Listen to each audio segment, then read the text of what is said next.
All right, I think we're good here. Let's see. We don't have a producer tonight, and we kind of got a new studio set up. Welcome to Monday nights. Uncuffed Monday, Society and Culture News here on the Failure Stop Podcast Network. Joining me today. Can you guys hear me in the chats? If you can, hit yes. If not, hit no. Let me know what's going on, and we'll get this whole thing kicked off. But I'm going to wait for you guys to hit yes or no so that our audio listeners won't be screwed. So can you guys hit yes or no in the chats really fast? Why? Yay?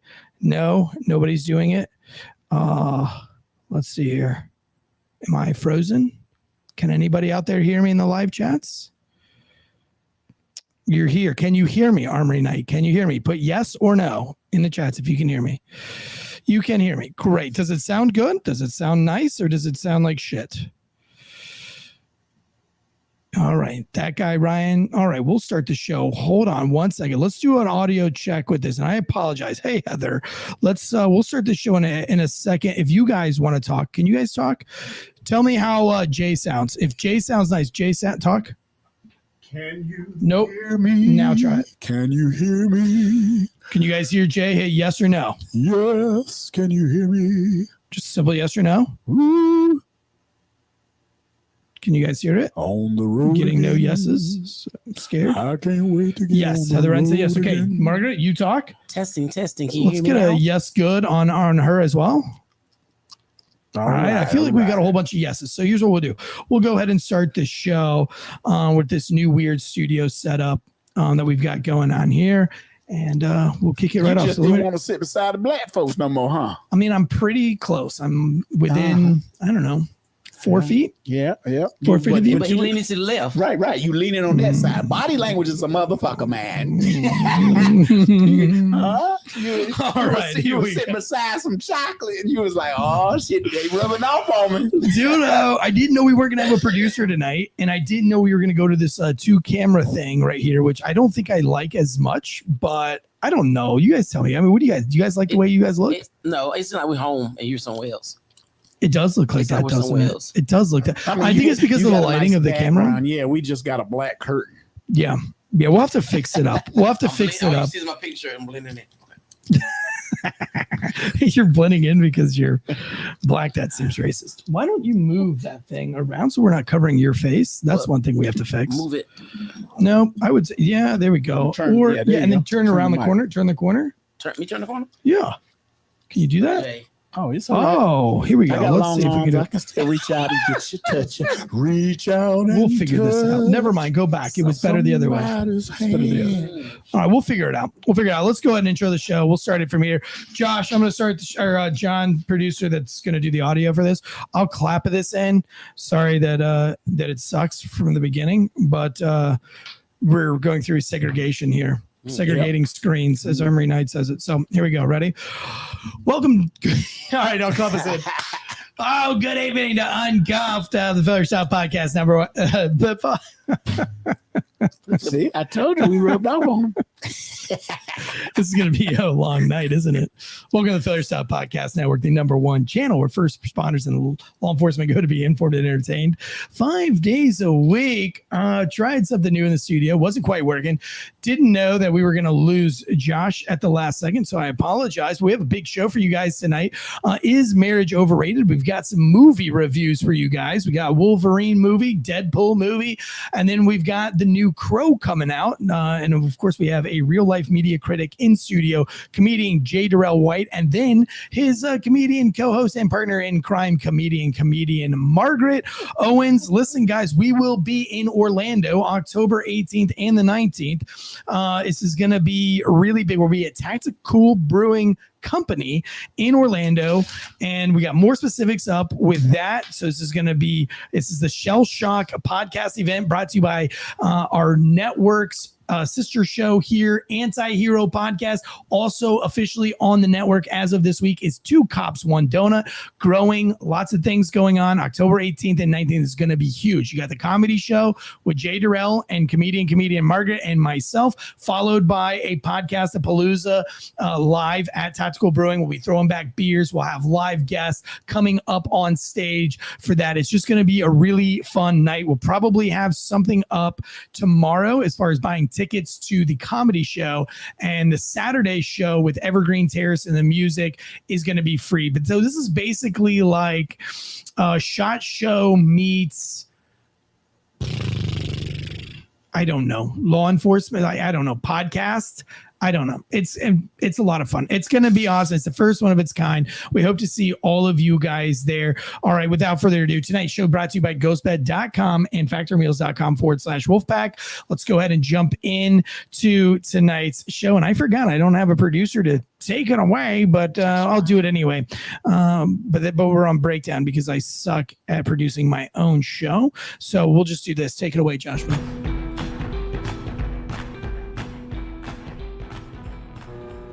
The growing calls across the nation to defund the police. To end policing as we know it. Off the charts violence in New York City. 11 people shot in just 8 hours on Sunday. This is about the police officers who every single day put on that uniform and they run towards danger when we run away from it.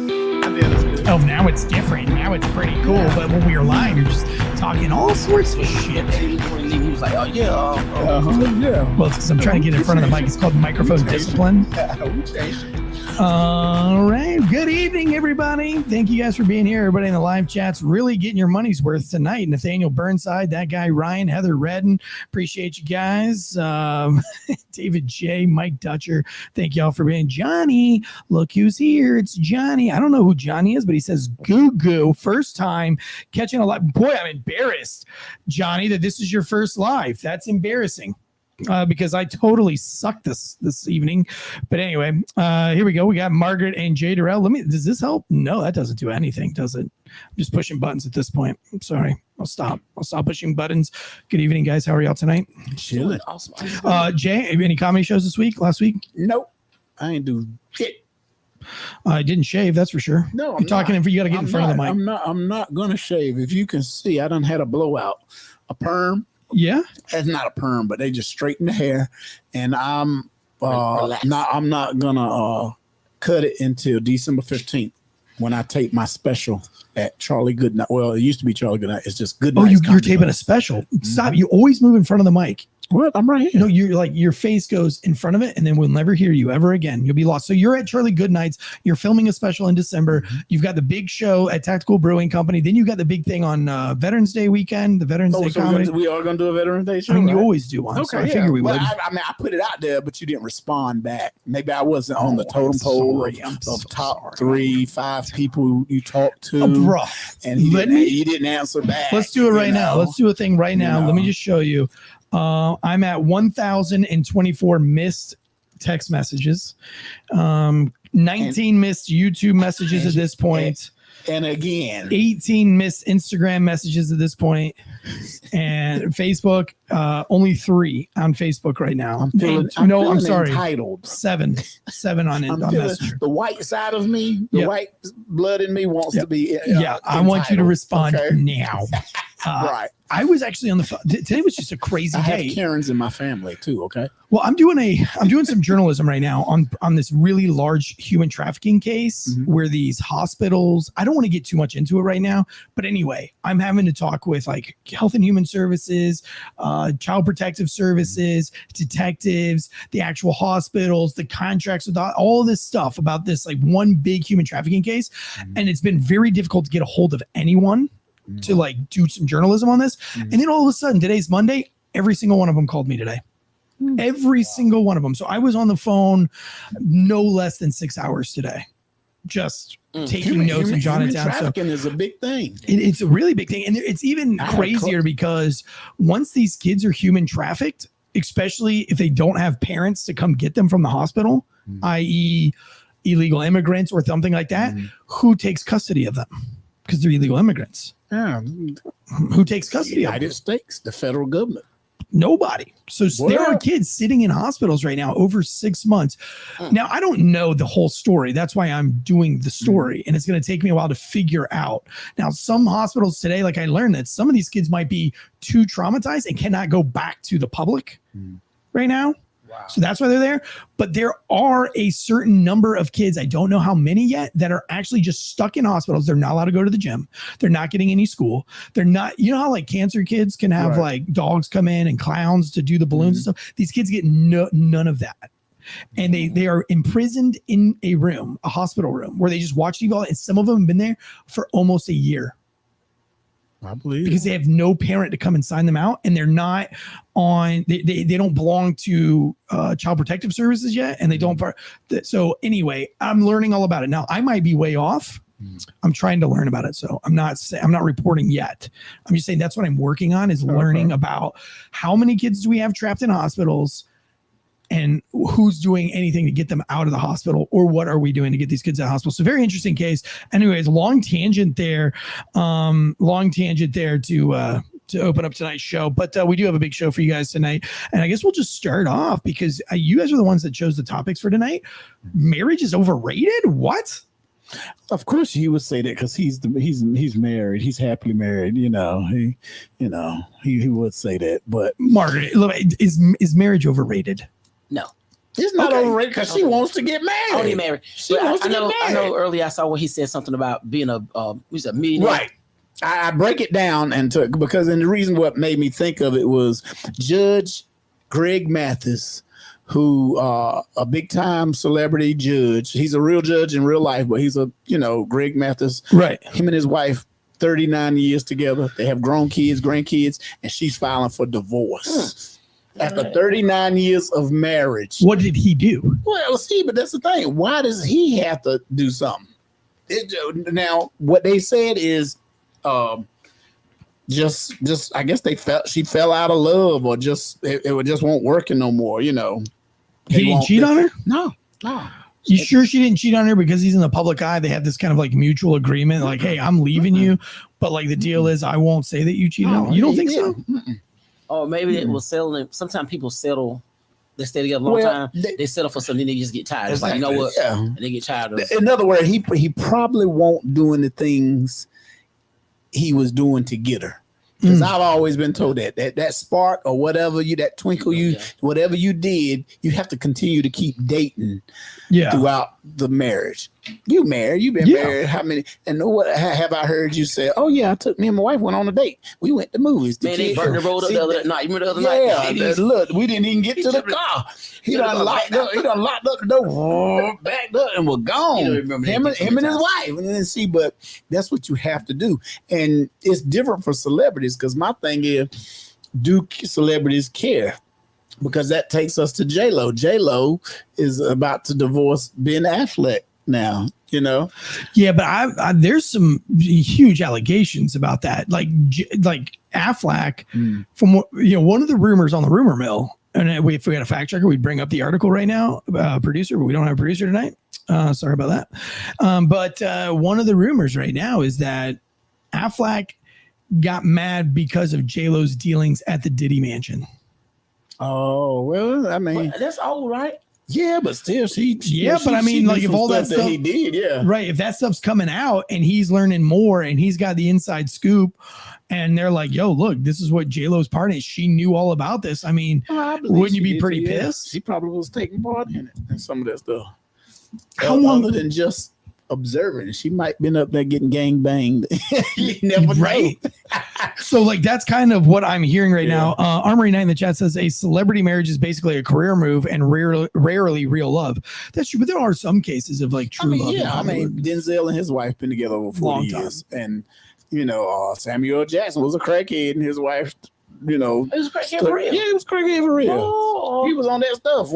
And we love him. Everybody loves Samuel Jackson, but he was a crackhead. His first movie was Do the Right Thing. Not Do the Right Thing. I'm sorry. It was Jungle Fever.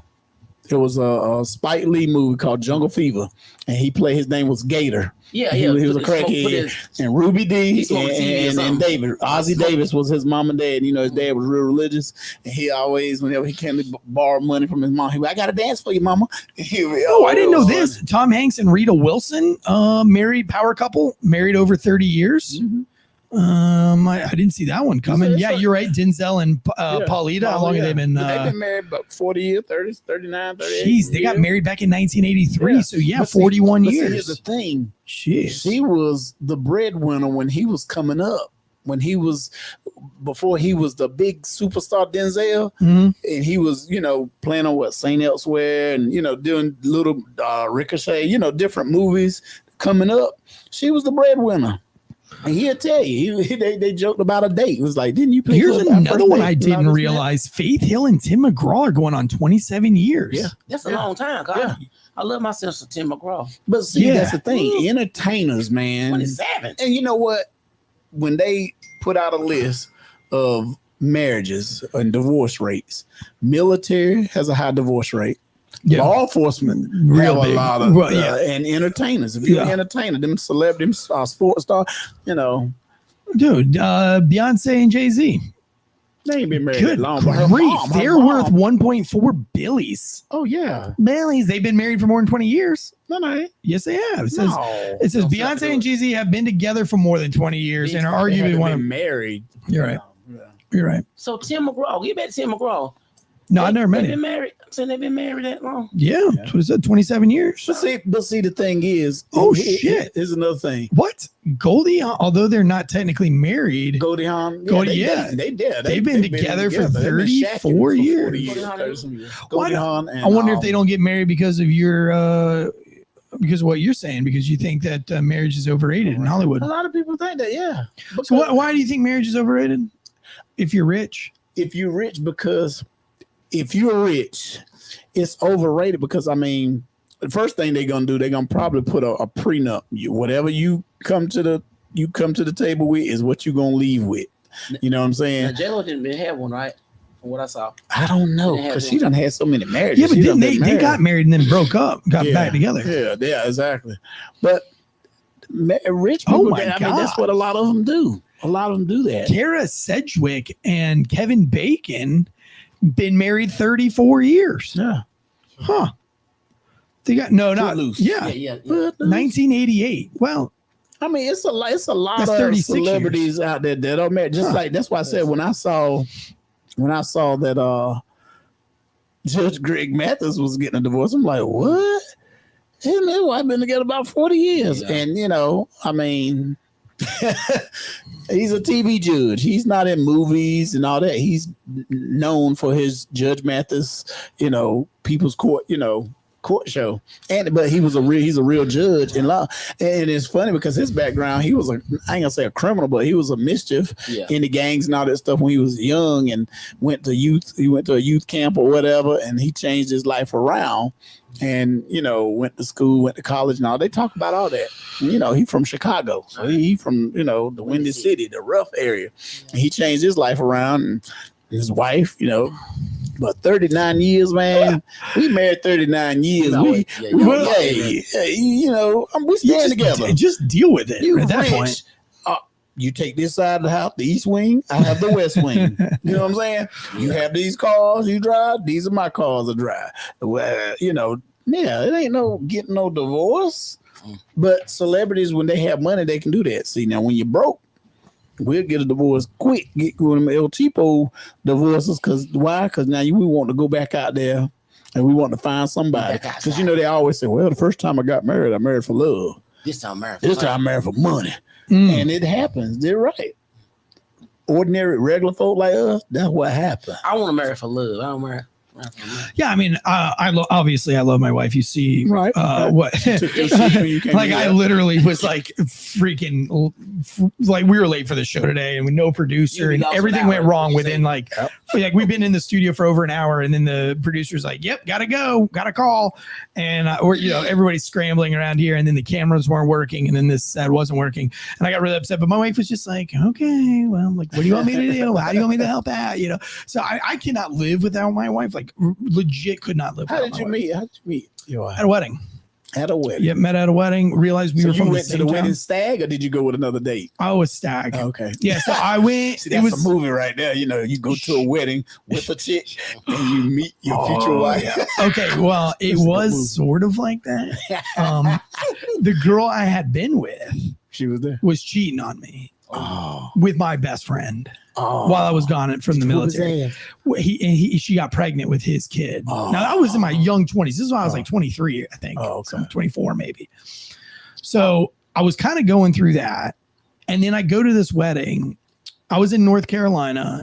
My now wife at the time was in France. She comes over for this wedding on the other side of Florida in the Panhandle, like over by like Louisiana, like way up there, Alabama, Louisiana. You know what I mean? Like country, way out there. And I was born on the East Coast, so about 7 hours from where this wedding took place.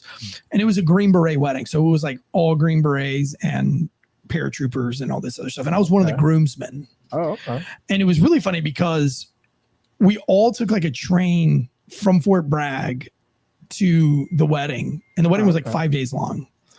Because everybody was coming from all these out of town places. So it wasn't like a 5-day wedding, but it was just like, and this was like in the time before Airbnbs. It was like early 2000s. So because it was the early 2000s, I was like, we rented out a place. I can't remember exactly how it was, but we had a whole house to ourselves. The guys did. And I don't know where the girls were staying, but anyway, we had this whole house to ourselves, and they said that we were all going to wear a uniform for the wedding. And I thought that was terrible. I was like, dude, you're an idiot. Like, why would you wear your military uniform?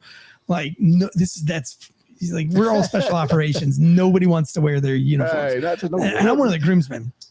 And they're like, yeah, Tansy, dude, and you better make sure you're, so I'm, at this time I'm in the Special Forces qualification course at the time. So my body has changed significantly from when I got fitted for my Class A uniform. So I'm like getting this shit tailored, like getting new ribbons, like trying to make, this uniform look really good. I'm actually shining my jump boots because, we wear our dress uniform tucked into the paratrooper boots and everything. And so day of the wedding, everybody's getting ready, and the guys were like, all the groomsmen were like, dude, we're gonna get ready over here, and you're gonna get ready with the women because you're gonna have to bring all of this extra stuff. And I was like, dude, why do I have to go with the women?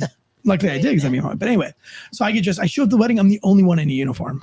They did it as a joke. Oh, damn. Because they knew how bad I didn't want to wear a uniform. Oh, they got you. No, yeah, they got me. It was funny. It was a good laugh. But so I stood on stage, and they're like, oh, yeah, Tansy just had to like steal the show and wear. He's such a hero, And I was like, dude, so anyway, it's really funny. So I meet her, and she thought it was like super tacky. And I'm like, look, this is so messed up. Like, they did this to like pull one over on me because I talk so much shit about getting married in a uniform. So anyway, I was like, where are you from? And she's like, I'm from St. Augustine, Florida. And I was like, no shit, I'm from St. Augustine, which is a very small town. And she was like, oh, well, I live in France now. And she's like, but I'm going to be back for Christmas. And I was like, I will be back in St. Augustine for Christmas too. So after the wedding, when Christmas came around, we both met up. So you got a number that day? Yeah, we hung out. Yeah, we hung out. We danced. I think we made out. Like, I think we got really drunk. Yeah, we did. We made out because at one point we were making out, and she was like, I really want to kiss you. And I was like, I just threw up. And she was like, I don't even care. And we made out like right after I had just thrown up. But anyway, so then I meet her up for Christmas, and she's like, what do you want to do? I was like, well, let's just, you want to grab some dinner or something? She's like, sure. So I take her to Chili's, and then we decided we want to go see a movie, but the only movie playing was Passion of the Christ. And you had passion on your mind, but not Christ. So I went to Chili's, then saw Passion of the Christ, then I saw her virginity right after the movie. No, I'm kidding. That's not true. We went and saw Twilight. We did not go see Passion of the Christ. That's even worse. If you're a long-time listener, I've made that joke before, but no, I don't. Armory Knight in the chat says, why does Eric have a feather boa? Because you guys paid $3,000 in super chat money for charity for me to roll and spar for 1 hour straight with no breaks, getting tapped out over and over again for an hour dressed as Hulk Hogan. So that's my Hulk Hogan boa, thanks to the Wolfpack for... You know what? If we did that again, if we was to do that, I would probably be Coco Beware or the Junkyard Dog. Who would you be? If we doing what? If we did dress up like wrestlers. I don't know. Wahoo McDaniel? No, what's that? No. I don't know nobody. You're black. Black. Give me a black. Black people don't watch wrestling. What? You crazy? Are there black wrestlers? Yeah. Who? I just said Junkyard Dog. Nobody's heard of Junkyard Dog? What? He's a legend. He's a WWE legend. Bro, legends are like Jake the Snake, Macho I'm Man talking about Randy brothers, Savage. brothers. I'm Yeah, talking but about like black. nobody Tony knows the Atlas. black ones. You don't know them. My aunt knows him. She watches every Friday. Exactly. Not for real. Your aunt watches You watch The Rock's not black. He is black. No, he's not. He's Polynesian. He is black. His No, he's his dad is a nigga. His mama's Polynesian and his daddy is a nigga. Really? Yes. So you get to claim black? Yeah. His daddy. So if you're 80% black, you just get to be black? You're You're black. not anything else? I ain't gonna say you That's anything bullshit, else. You dude. could be mixed. I'm mixed race. I don't look it, but I mean, well, I do. No, you're black. You're if brown. You look at me, you can, Why do we call it black anyway? We should call it brown. No, Just shades of brown, like dark brown. My mama cussed me out. She said, "Boy, you black." I'm like, I'm brown. Yeah, but if you like look at it from a When I was child's little. standpoint, yeah, because I have 5 kids and I've had this People say discussion. brown. If they look at a crayon box, like I've had to have that discussion with every single one of my boys, where they're like, "Dad, we're peach," and I'll be like, "No, we're white," and he's like, "This is white, this is peach." I'm like, "Fair," but they call it. He's like, and he's brown, and I'm like, "Hey, he's black." He's like, "This is black, this is Well, it's brown." funny because- So it's like if you look at a crayon box, but if you you're look at brown. it like that, then you take a white crayon and a black crayon, white crayon, white person, black crayon, and you mix it together, and it's gray. Yeah. How many gray people do you see None. around there? Unless they're dead. Exactly. Yeah. You know? It says Johnson's father, a black Nova Scotian, and his mother, and his mother Black is Nova Scotia? I didn't even know that was such a Samoan- thing. Samoan. Yep.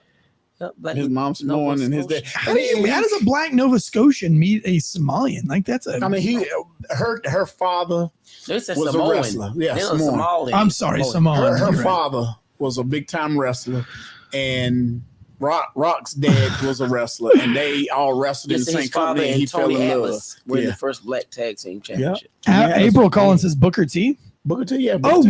Mr. T too. No. He was a wrestler. He basically he was a celebrity wrestler. He basically teamed up with Hulk Hogan, and a lot of celebrities do that from different sports. If Dennis you- Rodman came up there and got into wrestling. That's pretty badass. You know, Mike Tyson has done it. He Okay, teamed if up. you were going to be any wrestler, you can be In the any past? wrestler. It doesn't have to be brown or peach. Doesn't have to be a peach guy or a brown guy. If you wanted to be any wrestler, who would you pick? I would have to say Ric Flair.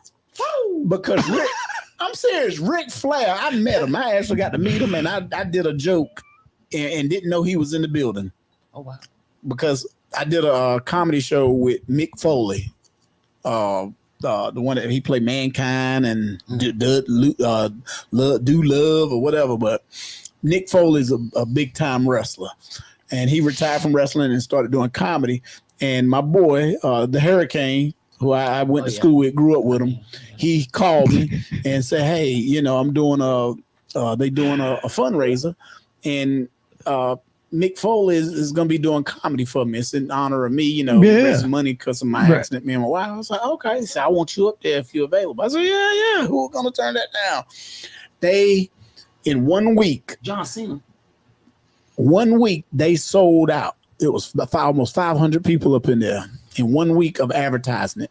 And we went up in there, and I got up there to do my joke. Woo! I did my, and everybody in the room when I said woo, you know, and there was Ric Flair, and then he did it. And I was like, "Oh shit, that sounds like the real thing." Real good. But you know how it is when you're on stage; it's dark out there, so you can't see. And I went on, did the joke, and then when I was finished, we was done. They invited me to come back and sit at the celebrity table because after the show and after everything was done, everybody lined up, had they, you know, championship belts, books, little figurines, little stuff like that. And they was getting all them to sign. I had the Edge. I mean, all the superstars you could think of was there. Dang. A lot of them was there. And I'm sitting there like, dang, look at these dude. And Ric Flair walked up and I said, "Wow, I didn't know you was in the crowd." He said, "It's all right, brother. It was a good thing." Yeah, if you were white, you'd have been mad though. You know what I mean? Well, he was cool, you know. And somebody in the chat says John Cena was black. You just can't see it. I love John Cena. John Cena's good. He's good. Well, all right, going back to marriage being overrated. I think 50% plus of marriage ended in divorce right now, and I think it's because society now lacks commitment. They lack intestinal fortitude. And I think when you go into a marriage, I mean, if there has to be leadership in the marriage. Like there has to be roles that have to be played. And I think the reason why my wife and I work so well together, and I never asked for this, but my wife makes it apparent. She's like, you are the leader of the family and I submit to you. But a good leader, obviously, pays attention and so you gotta keep like and it's crazy because like it even went to voting. Like she's like, I'm voting for RFK. We had the debate and I was like, you're voting for RFK Jr.? She's like, well, if you allow me to vote for him, I'm going to. That's who I would like to vote for. And I was like, well, I love you, and of course like I would never say no. I know, right? No, she's submissive. Right, she's but I say like absolutely vote for RFK. You vote for whoever you want. Divided. No, you know what I'm saying? I mean, and now RFK's joined up with Trump, so like now it's like we're not even divided, baby. Like now it's like power sex. Oh, you like Trump? You like Trump? Yeah, you with Trump, dude. There's no way I'm voting for the left right now. Absolutely no way in fucking any way, shape, or form would I ever vote for more government. Well, I'm anti-war. I'm voting. I just. So therefore I have to be pro-Trump in this. He's anti-war. RFK's anti-war. I'm anti-war. I don't want my kids getting mixed up in this bullshit wars that they got going on. So that's my heart is right now. I don't give a fuck about abortion or anything like that. I don't want World War III. I don't like the military-industrial complex. I'm not gonna lie. I haven't heard Kamala, well, you haven't heard any Kamala policy because she hasn't released one yet. Right. We're 70-something days before the election. We all know what she's doing. They had like the DNC, right, which was a train wreck. And people was talking about it on Facebook. I didn't get to see it because I'm busy. I'm doing other stuff. But a lot of people was like, "Ooh, the Obama said this. Ooh, your homeboy, he came up there and apologized because he talked shit about her, and then he apologized." It was really bad. Like, I mean, if you look at the DNC, when you look at the DNC versus the RNC, like if you watch the two of them, the energy. Or not the RNC, but like Trump rallies versus the DNC, the energy and the patriotism and the talk of like how we're going to fix America. In the DNC speech, I don't know. I think the number was so, and again, we don't have a producer that's usually right on spot with fact checking and everything, but they mentioned Trump's name over 164 times versus Trump like bringing them up like 20 times. So whereas they're making fun of Trump and shitting on Trump for the entire 8 hours that they're giving a speech, Trump's at his rallies talking about policies and changes and what he's going to do to, make America, so, but if you look at the cringiness, the scriptedness, like we out here, we out here, you're just like, shut up. Like, you don't act like this, and like they keep playing that song, they not like us. They try to dance, like they come out. It's really embarrassing. Here's my thing. This is what I want. Now, did you see this though? Like, and I almost brought it up. I should have brought it up. Wish we had it though. But it's like these two black women in New York, and they're walking down the street, and this guy comes, this like reporter comes over, and he asks them like, "Are you voting for Trump or Kamala?" And she's like, I'm gonna have to go with Trump. She's like, I ain't doing these gas prices, the grocery prices are up, blah, blah, blah. And the guy was like, well, what about, what do you think about Kamala's policy? And this woman, like, on the street, she's like, what policy are you talking about? She ain't said nothing. She making fun of Trump, talking shit. The news reporter's just kind of like this, like totally didn't expect it to come. And it's like, what are they thinking? Just because you're black, you have to be anti-Trump? Is that like what these reporters think right now? I don't think so, but you have to think. When the last time an African or a woman of color have ran for the office of the United States? The president of the United States. Last one I can remember was before my time, our time. Sure. Shirley Chisholm. Sure. Oh, well, that was the other thing funny that the girl brought up, because the guy was like, well, aren't you both, so the girl next to her was like, well, I just think it would be kind of cool to have the first black female president. And then her friend was like, girl, she ain't even black. She's claiming West Indian for like 4 years. And now she wants to be black because they're losing the black vote. She's like, get out. And she's like, well, I know. She's like, she's West Indian. She ain't even black, So that's why we did that one show of like, can you give up kind of like your black card? But and then just redeem it when it's good for you. To be honest, if you are an American, black American, are you black? If your skin tone dark, we are mixed race. But nowadays it's who you connect with. Okay, my grandmother is half white. Her father was white. Now, if I was a little baby, when he was still alive, and he bounced me on his knee, and I'm calling him granddaddy. People will look at me, will probably like, what that white man doing with that black baby? You know what I'm saying? Right. You know, but that's my grandfather by blood, you know, maternally at that. You know, that's my grandmother's father. But everybody, I think we so caught up in that, because a lot of times you go, okay, Kamala Harris, oh, she went to a HBCU. Well, you know what? I know some white people that go to HBCUs and graduated. Sure. Oh, she's in a sorority. She's an AKA. Well, they open that up where it don't matter what your race is, even though it's a predominantly black, but they do accept and allow, you know, other nationalities to come up in there. I would never vote based on the color of somebody's skin. Oh, no, like it's just not gonna happen. And as far as like, if you can tell me what her policy is, right, instead of her talking about making fun of Donald Trump for being a billionaire and then having multiple billionaires speak at her DNC event, like what's if you could just give me one policy that she's on her website, she does not have a policy. It's unprecedented. Nobody's ever ran for president and not giving you what you're going to run on. Okay. And then right now she's talking shit about all the prices and all these things as if you haven't. She's been a part of the problem for the last 4 years. So you're telling me you didn't try anything? Ask me this though: why is it every time we hear about spikes in grocery bill and gas bill when it come time to the president running?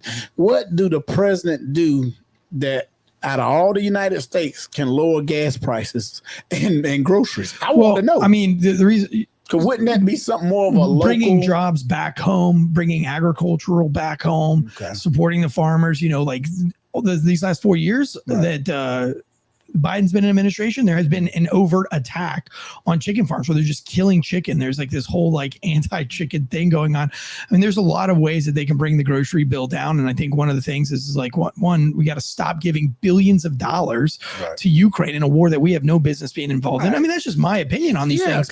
But I mean, like you're giving billions of dollars in relief to them, but you're not giving that same relief to the people of Maui. By the way, we don't even talk about Maui anymore. When's the last time you guys saw something on the news about the people of Maui? An entire island burns to the fucking ground and you hear nothing else about it. Like one of the big, we heard about Katrina for years and years and years after, giving us updates on the revitalization and how they're working on the dams and all the thing, or the barrier walls and the water, all of the things, the infrastructure of New Orleans. We got tons of updates. We haven't heard anything about Maui. Not to even mention that they tried to assassinate Trump and then they didn't do it. And then that is a whole debacle, and the whole FBI. I mean, everything that the left has done in the last 120 days has been an embarrassment. And if I'm sitting on the left keeping tally of these, I'm asking like, yo, what the fuck is wrong with you guys? And when RFK gave his speech, that was one of the most powerful speeches I've ever heard, because he talked about like the Democratic Party that I was a part of did this and this. That's gone. That's why I run. I'm unaffiliated with either side, because I hear people that say Democrat, Republican, the lefts, the rights. I'm like, I mean, I like to take from what's good. You know, always, some of them talk good on both sides. So it's like, but being unaffiliated, you're not going to vote. You're not going to vote unaffiliated because there is nobody unaffiliated to vote for. So you're either going to vote left or right. Mine, I'm not going to do straight ticket. I do know that. Yeah. People be standing out there like, here go, he Democrat. Well, and you know what? And I think that's like a growing thing right now. And maybe it's like a generational thing, even though that you guys are, not part of the newer generations. But right now, as the current politics go, a lot of people aren't voting down ballot anymore. A lot of people, but I'm interested to see what's going on with that. Tonight's show is brought to you by Ghostbusters. We got to get into these movie reviews. I really want to get into these. But to close up, is marriage overrated? Me personally, I don't believe it. I think what's going on in America, I am whipped. I do love my wife, but I think that, marriage is something you have to work at and work for, and you have to be excited about it, and you choose to love that person, and you got to keep them. And you got to wake up every day and evaluate yourself. Like as a parent, I do this as a parent with my 5 kids, and I have to evaluate myself with each child. So literally my morning prayer is, when I get to each child, it's like, where am I not meeting this child's needs? What attention does this child need that I'm not giving him? How can I be a better father to this child? And then once I figure that out in my morning meditations, if you want to call it that, then I'll move on to the next child and the next child and the next child. But I have to do the same thing with my wife. How can I be a better husband? And you have to make conscious efforts. If you're just waking up, going through your marriage, and you're just, you're going out, and you're constantly putting your wife down, you're constantly arguing with your wife. The only reason why you've never heard me argue with my wife, or you've never heard me say, shut up, bitch, or make a bad word, it's because I love her and I respect her so much that I can't even imagine myself doing something like that. Like, my wife could bold-face lie to you, and I wouldn't say that's not a true story. Right. I'm going to confront her later on at night. I'd be like, yo, why are you blowing smoke at that ass? But I would never, but we don't see that in a day. Like, I own a bar, I own a distillery, and I hear all the time, a simple story like, yeah, we were in Charleston, South Carolina. They're like, no, you weren't. We were in Savannah, Georgia. And it's like, no, we were in, now actually I am referring to an actual couple, but they were so sweet about it. He did exactly what he's supposed to do. He was like, yeah, well, I'm Savannah, Charleston, whatever, which is exactly what I do when like, if my wife and I end up coming into something like that. So that's not really a great example, but so often I hear at my bar, like, just arguments, like full-blown arguments over nothing that doesn't really exist. And when I see things like that, like, it's an indicator that people aren't trying to be better husbands or better wives. And I think that's why 50% of What's people. your love language? My love language is acts of service, for sure. And my wife's is physical touch. Okay. Like, she wants me to always be hugging on her, always be holding her hand. I just bought the book. I bought the little. That's a great book. I'm reading. It's a good book. You got to read it though before. Like, I don't know. I think I think a lot of people read that book when it's already too late. Yeah. You know what I'm saying? Well, like, you should read that before you get married. In the marriage, but maybe the second life. Right. That's the second. Where you get the book from? I got it at Barnes and Noble. Mm-hmm. Yeah, I probably got like 3 copies on my shelf. Single version. Yeah. Of the 5 love languages. Yeah. They have a single version. That's one I grabbed. But you can't just read it once, apply it for a week, and get like super excited about it, and then let it fall off. Like, it's literally something that you have to acknowledge all the time. But like I said, my wife and I, we've never really even had like a full blown fight. We've had some troubling times, with money or starting new businesses. We have a lot of law enforcement, in the chats. Former law enforcement, retired, whatever, but they can tell you. I mean, I've known a lot of officers who have been married 3 times, 3-4 times. You'd be like, dang. And one guy waited until his last child, he had like 4 kids, and he waited until the last one turned 18 and went to college, and then the wife, they got a divorce. They waited till the child was 18 before they got a divorce. And he was unhappy for like 4 or 5 years. And he said they were sleeping in different rooms. Yeah. But they waited until after that last child, that 4th child turned 18 and moved out, going to the college. Yeah, I mean, like, everybody has their own walks and their own journey. So I don't look down on people or anything like that. I'm just saying, like, if you're young and you're not married yet, if you're that new officer looking, it's like, just know that, like, you have to work. You have to you have to work for it, and you have to work to be a good parent. Royal Oats, yes. Tonight's show is brought to you by ghostbed.com. Listen, if you want to have a long, healthy relationship, I suggest you lay that girl down on that ghost bed, or guy down on a ghost bed, whatever your flavor is of the evening. We do have some females in here. Heather Redden was up in here earlier, and April was in here. So, but that's the key to a good marriage. You lay them down on a ghost bed, and the love never stops. And you can stay cool while you're staying hot and heavy, because they have the cooling technology. So if you get hot like we do here in North Carolina with that hot and humidity, you can still stay cool while just giving it everything you got to keep the love alive. And then also watch Game of Thrones, like the first season. That always livens up a relationship. It just makes you want to appreciate that person more, because you look at them banging their sisters and all these other rape scenes, and you're like, man, I'm so glad I'm locked down with somebody as special as you. And while you're watching it, that ghost bed, if you got the adjustable base, that thing will launch all the way up into damn near a couch, and you can watch it. Listen, if you're a peasant like me and you're just trying to dabble, maybe you don't want to go all in right now on a ghost bed. Start small. Get the ghost bed sheets. Get the cooling pillow. Start building that love chambers that you've always wanted, so that when you finally do meet that girl and you bring her home to lay her in your bed, so night, baby. Oh, it's fucking minimum 800. Okay. Reason I ask because I know because sisters will ask you. You be like, hey girl, you come on over to the good. Bro, you just tell me. You say I got those ghost bed sheets with the cooling tech in them. Some of them don't know about the ghost. So then you fucking tell them, dude. You lay them down. They want to know the thread count. Lay you in your bed tonight, baby. I'm gonna hold you down and never ever let you go. Who sang that? Sarah Jessica Parker is ugly. I want you to sing an R&B song. What R&B song do you know? Let's see. Which one you want? You want some like Boys the Men, or do you want like? Boys the Men? How about you want? This what we got to do one show. We got to do a little, maybe drop about 8 balls, 8 to 16 balls. You do song, R&B and we have to choose it for that person. Okay. So like if I say, okay, I need an R&B song, or like with you, I would say I need a country song or something like that. Even though you country might, I might don't know that country is your thing, but it'll make you be like, okay, I got to find a country song. Head over to ghostbed.com. Use that promo code Wolfpack.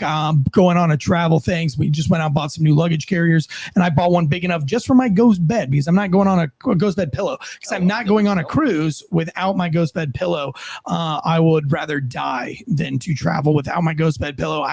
Hotel rooms are sketchy. I'm definitely not laying on the pillow that somebody else has been having their head smashed into and everything. All the heinous things that happen. So yeah, that's the ghost bed box behind me. Topper. Yeah, I got the massage topper. Yeah, we got all ghost bed stuff all over this office.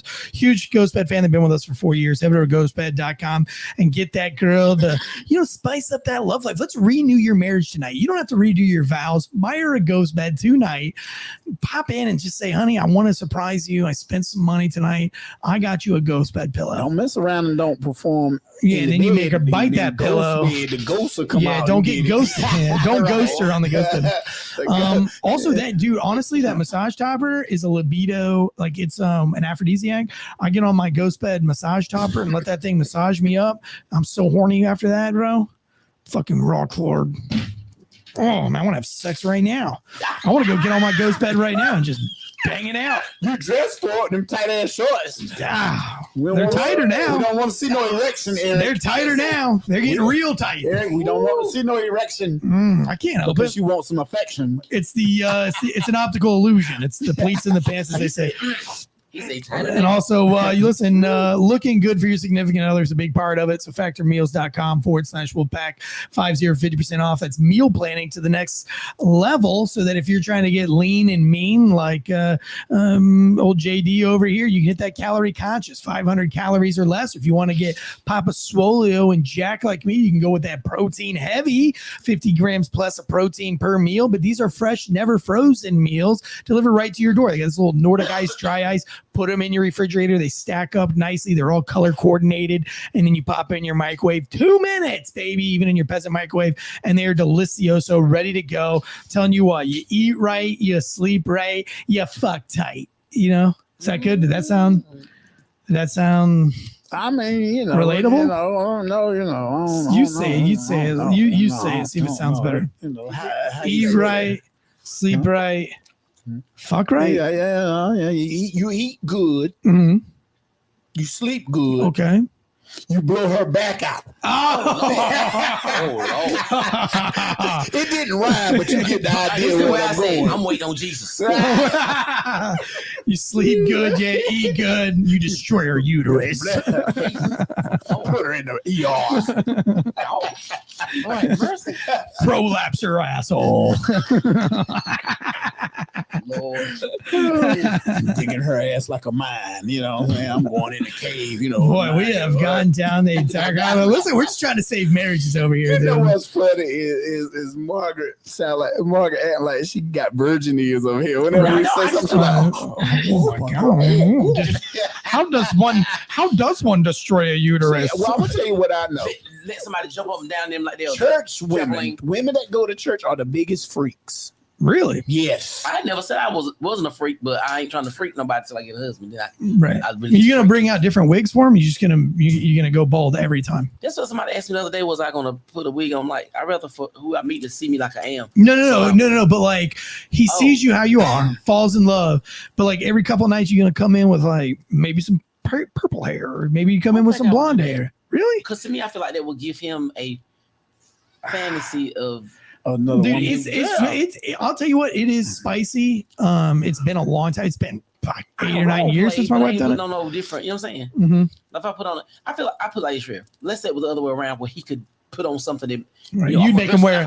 You would make him wear a mullet, wouldn't you? When I be seeing cowboys, gonna be looking, or mullets like. So let me ask you this. So would you be willing to marry outside your race?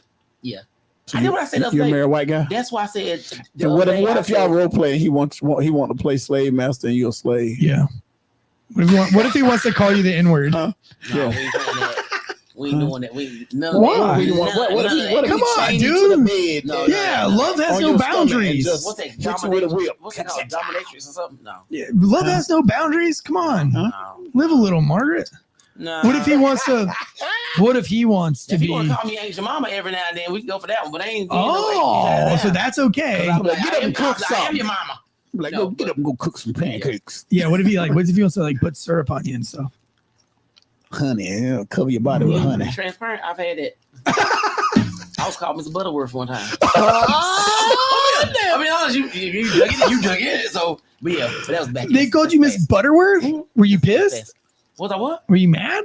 No, she was in the moment. It was Butterworth. He's like Butterworth syrup that was being used. He was like, "Oh, butter me up, Miss Butterworth." You know what? I had a girl one time, man, burnt me with some fucking wax. A candle. Yeah, I'm not doing that. I say no I to was in the pain. army, we had, and I don't know what it was, but she wanted to play some music. If it hurts, I'm not doing it. R. Kelly, dum. I wanna piss on you, piss on you, baby. And the name of the song was "Sex Me, Baby." He said piss on you. No, I ain't have no. I wanna piss but on she you. gonna took some candle wax and melted up. It was a big ass thing, and they got to pour that shit on me. Boy. Bro. I started, had me high She like pitching that? voice. She like the high pitch? Yeah, I was like, no. So boy, will tell you she can make you holler. You know what she got. Right. Show for you, yeah. Right. All right, let's go into these movie reviews before we get out of here tonight. What movies did you see? What you're good? What you're worth it? Have you seen all three? Have you seen The Crow? Yeah, I went and saw The Crow. I'm scared. Let's start with The Crow. I love the original movie, The Crow. It's not better than the original. Then I'm not going to go see it. Yeah. And it would be hard to, it would be very, very hard to recreate the first one because it was so good. Oh yeah. Now I was talking to a kid the other this weekend at my distillery and at the bar. We were talking about movies and movie reviews, and he said he's never seen the original Crow. What? And these are like 25, 27-year-old kids, man, and it's crazy that they haven't seen The Crow, because I felt like my generation, we all saw The Crow. Oh yeah. I can't remember everything about it, but I saw it. Oh yeah. Yeah. Well, this one All here. right, so that's a scratch. It's a dead. Don't do it. Don't do it in theater. Wait for it to come out. Right. Yeah. Or what about Wolverine? You gotta go see that. You gotta go see it. Deadpool and Wolverine is good. I watched it in IMAX. Oh my gosh. It was good. It is funny. Now, Deadpool, if you Kid appropriate or not kid appropriate? No, not unless you know how some parents let their kids watch it anyway. But yeah, it's not like the Avengers. It's not. Is it more? It's adult than the first or the second. Yeah, it's way worse. Yeah. Wow. He takes it up a notch. I gotta give it. Ryan Reynolds is good. It's funny. It was good. Yeah, and you see Wolverine do more profanity, more cussing than he's done in all the X-Men movies and stuff. So yeah, it was good. It was good. I recommend people go see it in the movie theater. Catch it on IMAX. So The Crow, you say wait till it comes out. Yeah, wait till that shit come out. I watched Napoleon this week with Joaquin Phoenix.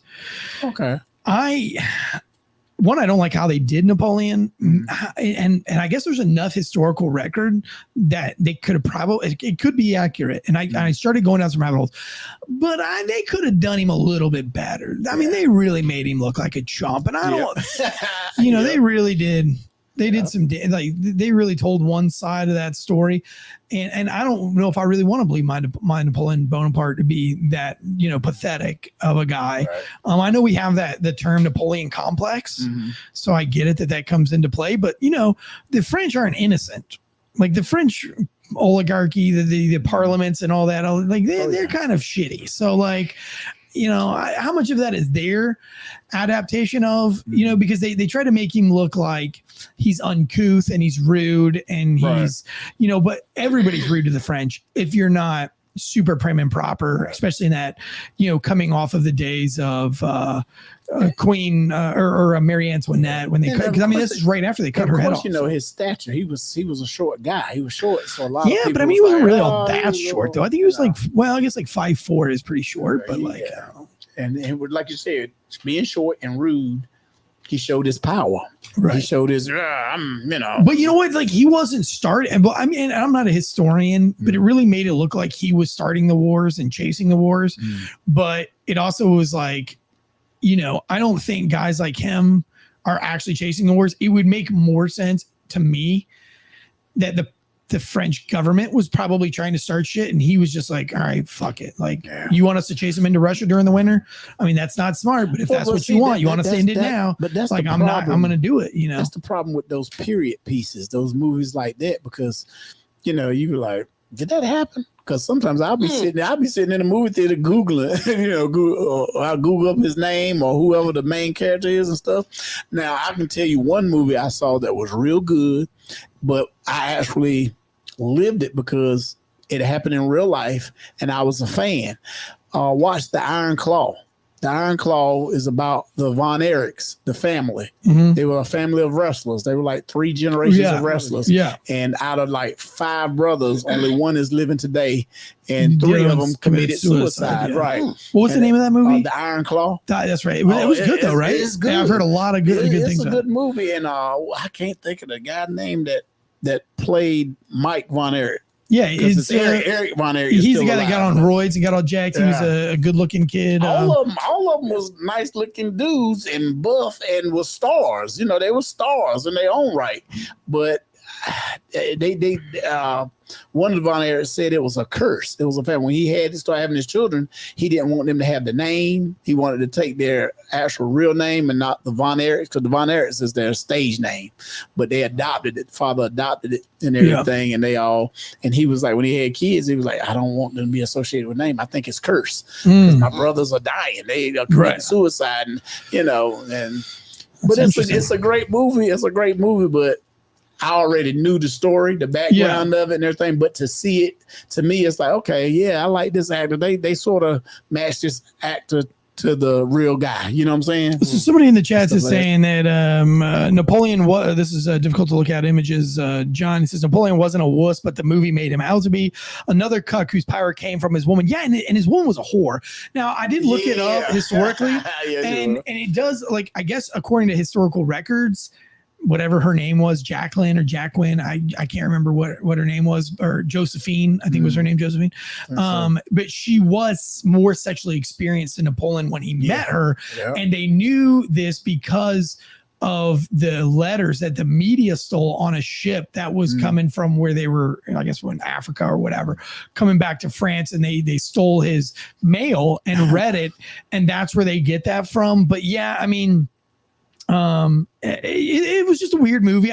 Even if the guy, I don't think they had proof that he was bad at sex, and they made him look terrible at sex. No, he's dead. I just felt like the movie and the war scenes were pretty chumpy. They weren't great war scenes. They could have done a lot better on the war scenes and the war strategy, which that's what Napoleon was known for, was incredible war strategy. He was a brilliant general, right? Shitty person outside, right? But he was always fighting. Bill Cosby, and they said he stunk and he was always dirty on Kim. But that's a real soldier, right? Bill Cosby. Bill Cosby is a brilliant comedian. He was just a shitty ass man. Now I saw one more series this week that I will give props to, and that was Gunpowder, with the guy who played Jon Snow in Game of Thrones. Oh yeah.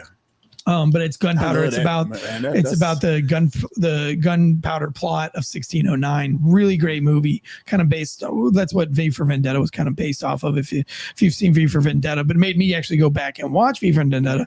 And I did all this because of some super secret network stuff that's going on here. You know that movie you was talking about, Reagan? Yeah, they're gonna be showing it up there at the Regal movie theater August 30th. Because a lot of people are kind of not playing it, or we're kind of in certain ways because that's a Dennis Quaid. I saw it, the advertisement. I was like, what the hell? Well, that was that's a Dennis about that. The Dennis Quaid movie. So I'm going to go see that, the Reagan one. We ought to go together. We still got to do Margs with Marg too. My aunt went to the movies yesterday, and she said the movie called The Forge, which is the I can't think of the brothers. There are two brothers out of Georgia who they did Courageous, the movie Courageous. I remember that. And they did a lot of religious movies. Oh, Forge. Yeah, I saw that was preview. And my aunt loved it. She said it was great. War Room, the War Room, yep, they did that. Yeah. And it's funny because one of the guys, he's a Raleigh firefighter, and he's an actor. He starred in my movies. He's in that movie. Joseph Ballhead. Joseph something. Chandler. Joseph Chandler. Yeah. He's in the movie. So I was like, I'm proud of that. And he's in the Forge. Mm-hmm. Oh, so okay. I didn't have any comedy shows this last weekend, but Thursday, a friend of mine who starred in the movie with Snoop Doggy Dogg and Tyler Perry movies and stuff. She did a comedy concert. I went and supported her and saw it, and we talked. And she's doing some good things, and so if you ever, support the arts. That's all I said. Movies. Right. I know we could talk about all kinds. Yeah, it is fun going to the movies, and I forgot about how fun it was until I met you, and it's like made me want to take my kids to the movies and things like that. So, what was your first movie in the movie theater? You remember? Bambi. Bambi. Yeah, they re-released it for the summer. It's the first one I remember. And then the second movie I remember seeing was Rocketeer. My first film was in 1977. My dad took me to see Star Wars. Really? Yep. That was your first one? Was my first movie. My first movie was Bambi, and I can remember this. Bambi, Rocketeer, Batman, Fern Gully. And then I don't remember, but I remember, some of I saw Independence Day. Like the weekend opener of Independence Day. Packed out. You talking about with Will Smith? Yeah. Dang, how old are you again? 40. I'm like, well, I'm just saying I remember seeing it. Oh, okay. You remember seeing? You ever see E.T.? Not in the theater. That was the shit when I was growing up. E.T. Go. I love the movie. I love the movie. I didn't see it in the theater though. Oh, yeah, I seen it in the theater. Weren't even born though. Yeah. I saw Lion King was the first movie I ever saw by myself, where my mom dropped me off at the theater. Okay. Lion King, and then the second movie I saw by myself was Saved by Ryan. Saved by Ryan. Dude, that was a tough one to see. I mean, I grew up in movies. I mean, I grew up. My dad. Everybody. Well, I did. I've probably been to the movie theater less than 20 times in my whole life. Man, we would go every weekend. Titanic was long. My dad was off. We would go because the dollar, there was $1. You go to the $1.50 movie, or it was $1. Started out $1, and it went up to like $2. And it wasn't the first run. You had to go if it came out, say a movie came out today, Monday, you have to go next week. If not, you're gonna pay about $5. This was back in the day. You're gonna be paying $5. But if you wait after it done went 1 week, then you go and watch it for $1.50. Yeah, yeah, I do remember that. No. Oh yeah, with Taraji. Yeah, he aged in reverse. Yeah, he's born. You saw that one in the theater? No. Oh. I didn't see it in the theater, but I'm glad I didn't because so long. I dozed off, had to rewind it back, and it was blocked. Somebody said, difficult to look at. A lot of people saw Fern Gully as the first movie. That's pretty interesting. And this one says Land Before Time. I forgot about. I did see Land Before Time in the theater as well. So, yeah, this is what I used to. It's funny because my cousin would go to the movies and we'll see a period piece. He'd be like, "Man, this fucked up." I'm like, "What?" He said, "Ain't no black people in the movie." I said, "Man, look at the movie. Where do you see black? I mean, where would back in them days, if you did see them, they was in chains or something. I'm like, do you really want to see them in that? How many black people were around France? If you're you know what I mean? It's probably not a lot. Cowboys, black. There was a lot of black cowboys. Sure, yeah, absolutely. A lot of black cowboys. Yeah. Hell, the Lone Ranger was black. Was he really in real life? That was so. The Lone Ranger was black. Bass Reeves. What about Zorro? Was Zorro black? Bass Reeves was black. He was by himself, and he had an Indian friend that would back him up. Out of all the, so they should remake that movie, and keep the black characters. But they don't say the Lone Ranger. They'll call his name. There's some films out there. Bass Reeves. you know, but they won't say he's the original. He was the reason. That's who they called the Lone Ranger, because he was a marshal. He was a U.S. Marshal, and he was by himself. He was out there arresting, you know, hunting slaves. Everybody. No, just kidding. White folk too. He was shooting everybody. He was arresting everybody. Damn. See what I'm saying? So, you know, if they were gonna remake a black film now, like I feel like I want to see like an original black film. Oh yeah, you know what I mean, with like a story that hasn't been told yet.